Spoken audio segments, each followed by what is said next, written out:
Hello and welcome to episode 1 of Low Back Pain series. I'm Dr. Amrita, consultant physiotherapist. ఈరోజు ఈ వీడియోలో మనం disc bulge గురించి discuss చేద్దాం. సో ఫస్ట్ డిస్క్ అంటే ఏంటో చూద్దాం. ఈ రెండు వర్టిబ్రా మధ్యలో ఉన్న దాన్ని డిస్క్ అంటారు.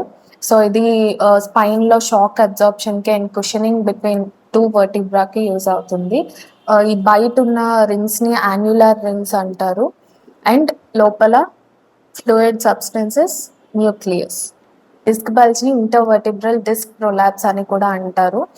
ఈ డిస్క్ బల్జ్ ఎప్పుడు అవుతుంది? ఎప్పుడైతే మన స్పైన్లో జర్కీ అండ్ క్విక్ మూమెంట్స్ అవుతాయో, like while lifting heavy weights, అలాంటప్పుడు డిస్క్ అనేది ప్రొలాప్స్ అవుతుంది. What are the symptoms of disc prolapse? Disc ప్రొలాప్స్కి common symptom is back pain. But ఆ బ్యాక్ పెయిన్ వేరే కండిషన్స్ వల్ల కూడా వస్తుంది. ఇది డిస్క్ ప్రొలాప్స్ వల్లే వచ్చింది అని ఎలా డిఫరెన్షియేట్ చేయాలి అంటే, first symptom is while bend అవుతున్నప్పుడు మీకు బ్యాక్ పెయిన్, లో బ్యాక్ పెయిన్ వచ్చింది అంటే అది డిస్క్ ప్రొలాప్స్ వల్ల. అండ్ ఆల్సో స్లౌచ్ పొజిషన్లో కూర్చున్నప్పుడు, అంటే లైక్ ఇలా ఇలా ఓంకి బెండ్ అయి కూర్చున్నప్పుడు బ్యాక్ పెయిన్ వస్తుంది అంటే అది కూడా disc prolapse symptom. And also while coughing or sneezing back pain వస్తుంది అంటే అది కూడా డిస్క్ ప్రొలాప్స్ సిమ్టమ్. అండ్ ఇంకో main symptom of disc bulge is early morning pain. Early morning ఎక్కువ బ్యాక్ పెయిన్ వస్తూ ఉంటుంది డిస్క్ బల్జ్లో. సో ఇప్పుడు మనం డిస్క్ ప్రొలాప్స్లో స్టేజెస్ చూద్దాం. డిస్క్ ప్రొలాప్స్లో మొత్తం 4 స్టేజెస్ ఉంటాయి. దాంట్లో first stage is annular tear. ఈ డిస్క్ చుట్టూ ఉన్న యాన్యులర్ రింగ్స్ టియర్ అవ్వడాన్ని యాన్యులర్ టియర్ అంటారు. సో ఎప్పుడైతే 1/3 ఆఫ్ యాన్యులర్ రింగ్స్ టియర్ అవుతాయో అప్పుడు బ్యాక్ పెయిన్ అనేది చాలా సివియర్గా ఉంటుంది, ఎందుకంటే అక్కడ ఎక్కువ నర్వ్ ఎండింగ్స్ ఉంటాయి కాబట్టి. యాన్యులర్ టియర్ అనేది most common word seen in MRI. ఎప్పుడైతే మనం జర్కీ మూమెంట్స్ లైక్ సడన్గా బెండ్ అయ్యి లేచినప్పుడు, అలాంటప్పుడు యాన్యులర్ టియర్ అనేది అవుతుంది.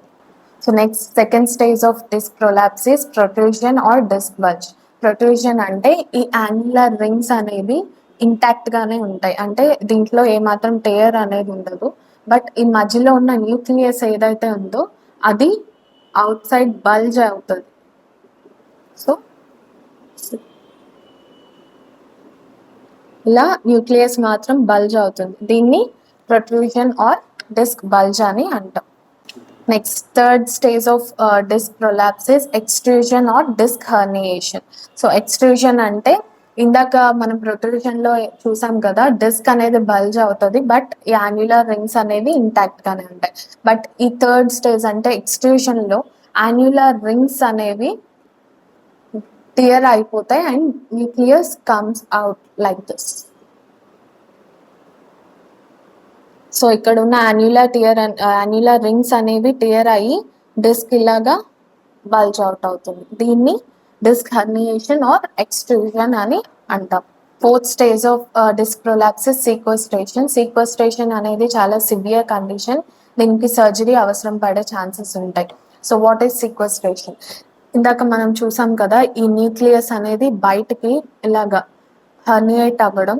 సో ఈ న్యూక్లియస్ అనేది బ్రేక్ అయ్యి ఫ్రాగ్మెంట్స్ అనేవి ఈ మధ్యలో ఉన్న కెనాల్, ఈ రెండు వర్టిబ్రా మధ్యలో ఉన్న ఈ కెనాల్ ఉంది కదా, ఈ కెనాల్లోకి లీక్ అవుతుంది. దాన్ని సీక్వెస్ట్రేషన్ అంటాం. These are the stages of disc prolapse. ఇది డిస్క్ ప్రొలాప్స్ అయినప్పుడు బల్జ్ అవుట్ అయిన న్యూక్లియస్ అనేది ఇక్కడ ఉన్న నర్వ్ని కంప్రెస్ చేస్తుంది.